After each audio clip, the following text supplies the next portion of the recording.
Okay, today's topic is solving one-step equations.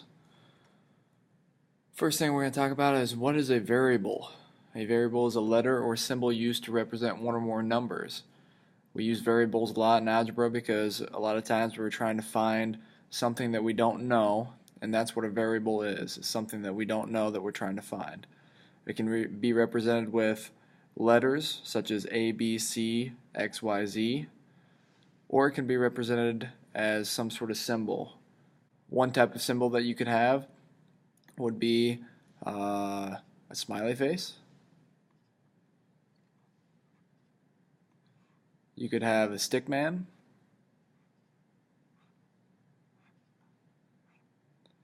But really any type of symbol will do, just as long as you have something there that lets you know that you don't know what that number is. An algebraic expression is also known as a variable expression. It's an expression that includes at least one variable. So an expression is just a statement using a variable. So for example, you can have x plus 5 would be an expression, an algebraic expression, 2x is an expression, 9x minus 7 is an expression, and y would be an expression. Basically any sort of statement that you write that includes a variable would be an expression. An algebraic equation, a statement that the values of two mathematical expressions are equal. An example of a algebraic equation would be 3x plus 7 equal 10. In this equation, the equal sign acts like a scale in which each side of the equation are balanced. Basically it means that 3x plus 7, the value of that 3x plus 7 equals the value of 10. So this side and this side are equal, and the equal sign is just the balance between them. If you change one side, you're going to have to change the other side to keep them balanced. What are the inverse properties? Inverse properties or inverse operations are two operations that undo each other, such as addition and subtraction. These operations are used when solving equations. Whenever we solve equations, we're going to use some sort of inverse operation because we want to undo some things that are occurring on one side so that we can isolate the variable. We want to isolate the variable so we can figure out what the value for that variable is. The four most common inverse operations are addition, subtraction, multiplication, and division. The addition property of equality. In words, it's adding the same number to each side of an equation produces an equivalent equation. The algebra part of it is, let's say we have an equation that is x minus a equal b. Well, x minus a equal b, we have a subtraction sign here, so if we want to use the inverse property, well, the inverse of subtraction is addition. So that's where this then statement comes in. We're going to add a to both sides so we can get rid of the a. So we add a to both sides, which keeps our equation balanced. See that here, adding a to both sides. And when we do that, we cancel out, because of the inverse property, minus a plus a, we know that's 0. So now we've isolated the variable x. So x equals whatever this number b plus this number a is. So let's say that this was 3 and this were 7. Well, then x would be 10. That's the addition property of equality. Let's try an example. Let's say we have the example x minus 10 equal 3. We want to figure out what the value of x is. So what we're going to do is we're going to take x minus 10 equal 3 and we're going to do the inverse property. So minus 10 means I'm going to have to add 10 to this side, and to keep it balanced I add 10 to this side. So then I'm going to end up with x on this side, because minus 10 plus 10 is 0, x equal 13. And that should be my answer, but let's check it. So to check your solution, you should always plug it back in the equation. So take this 13 and plug it in for the x value here. So we get 13 minus 10 equal 3. 13 minus 10 is 3, equal 3. If you get a statement that is true, which we did here, 3 does equal 3, then that means that x equal 13 was the solution to the equation.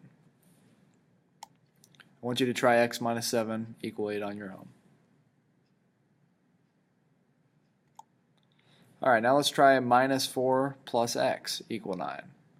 Well, again, we're trying to solve for x.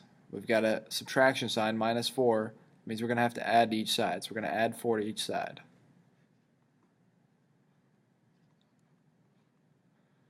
When we add 4 to each side, that's going to give us just x by itself on this side equals, it equals 13 again.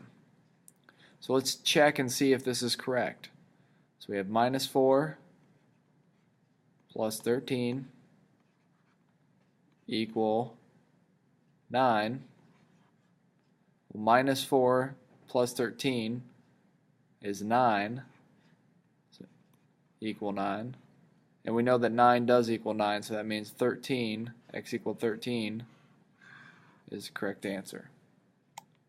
Alright, you try minus 11 plus x equals 7.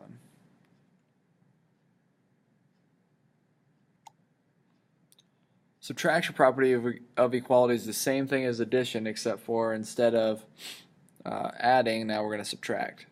The word subtracting the same number from each side of an equation produces an equivalent equation. Algebra part of it, well, if you have a variable plus a number and it equals another number, so x plus a equal b, if you want to cancel out and figure out what the x is, all you have to do is subtract a from each side. So we subtract a here, subtract a on the other side, and we do it on both sides to keep the equation balanced, because it's balanced here, so we want to keep it balanced throughout. Simplified, plus a minus a just leaves x, and b minus a, well, that we don't know what that is, but let's just say it was 10, b was 10, and a was 5. Well, 10 minus 5 is 5, so x would be 5. Let's try a problem here. X plus 4 equal 12. To start this out, we have a positive sign. The inverse of that is a negative, so let's subtract 4 from each side. We get x equal 8. Let's check our solution by plugging it back in the equation. 8 plus 4 equal 12. 8 and 4 is 12.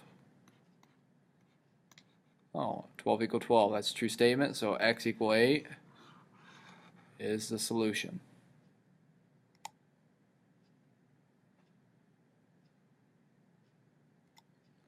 Let's try 4 plus x equal 19. We're going to subtract 4 from each side because this is positive.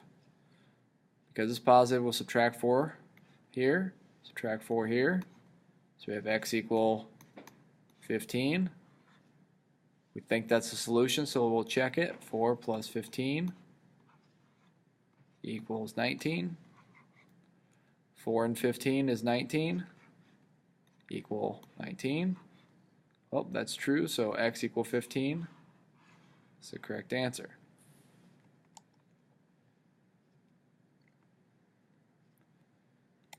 The multiplication property of equality. Now this one is a little bit different than addition and subtraction. Same idea though. Multiplying each side of an equation by the same non-zero number produces an equivalent equation. The reason they say non-zero, well, if you multiply something by 0, it zeroes out the whole side of the equation. So they're saying as long as you're multiplying by a number that is not 0, then the equation will stay balanced. So x over a equal b. We have a variable divided by some number equals b. The division is telling you that you need to use the multiplication property of equality. Well, so if we want to get the a away from this side because it's being divided, we multiply by it. That's what this is here. And if we want to keep the equation balanced, we do the same thing to the other side of the equation. That will cross out those a's, just leave it with an x. And on this side, a times b, well, you can't combine those, so it's just ab. For an example, maybe a was 2 and b was 4, then now x would equal 8. Let's try this problem out here. X divided by 8 equals 9. Well, division is telling us to use the multiplication, so we're going to multiply by 8. Multiply by 8 on this side. Well, that cancels because we got a fraction here, so we got to make 8 a fraction. They'd cancel there, numerator and denominator. So x equal 9 times 8, which is 72. Don't know if that's true, so let's check it. 72 over 8 equal 9. 72 divided by 8 is 9. So we got 9 equal 9. Well, we know that's true. So that means x equals 72. Correct answer.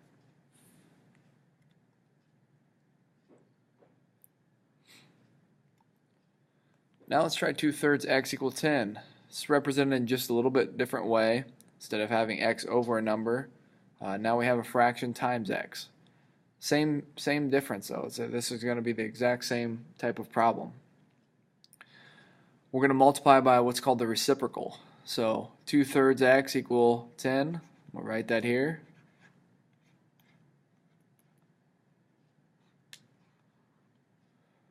We're going to multiply by the reciprocal. So 2/3, if we want to get rid of it, we multiply by the inverse of this, which would be 3/2. That cancels. That cancels. So then we're just left with x on this side. And if we do that to this side, multiply by 3/2, we got to do it to this side. We get a fraction times a whole number. Let's make this a fraction as well. 3 times 10 is 30. 2 times 1 is 2.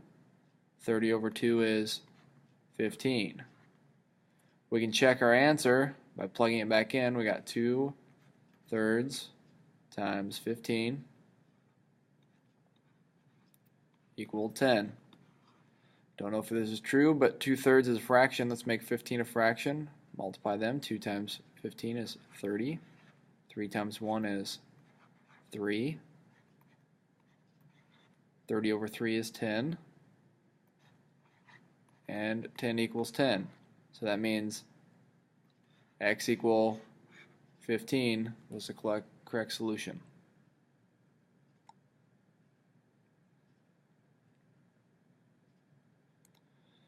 Now we're going to talk about the division property of equality. This is the exact opposite of the multiplication property of equality.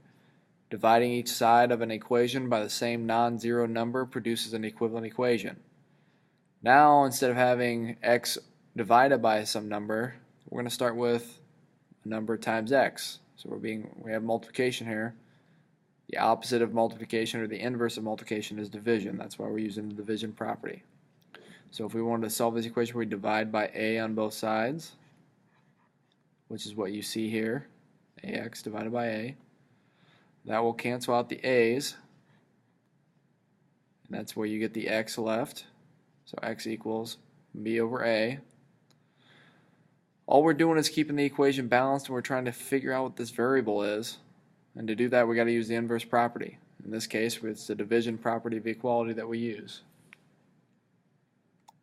Let's try a problem. We have negative 5x equal 35.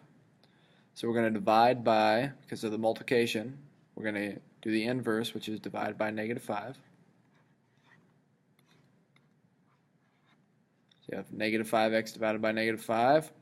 Well, that cancels. So we have x left on that side. 35 divided by negative 5 is negative 7. Well, let's check it. Plug it back in. Negative 5 times negative 7 equals 35. Well, negative 5 times negative 7, that is 35. Oh, 35 equals 35. We must have the solution right here.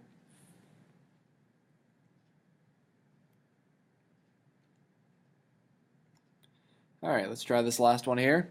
4x equal negative 36. Again, we have a multiplication. 4 times x. Inverse property is division. So we're dividing by 4. Dividing by 4 here. So we have x equal negative 36 divided by 4. Well, we know 36 divided by 4 is 9. Negative divided by positive is negative. So negative 9. Let's check the answer by plugging it in. 4 times negative 9 equals, right now it's still equal to negative 36. And 4 times negative 9 is negative 36. Negative 36. Well, those are equal, so our solution is x equal negative 9.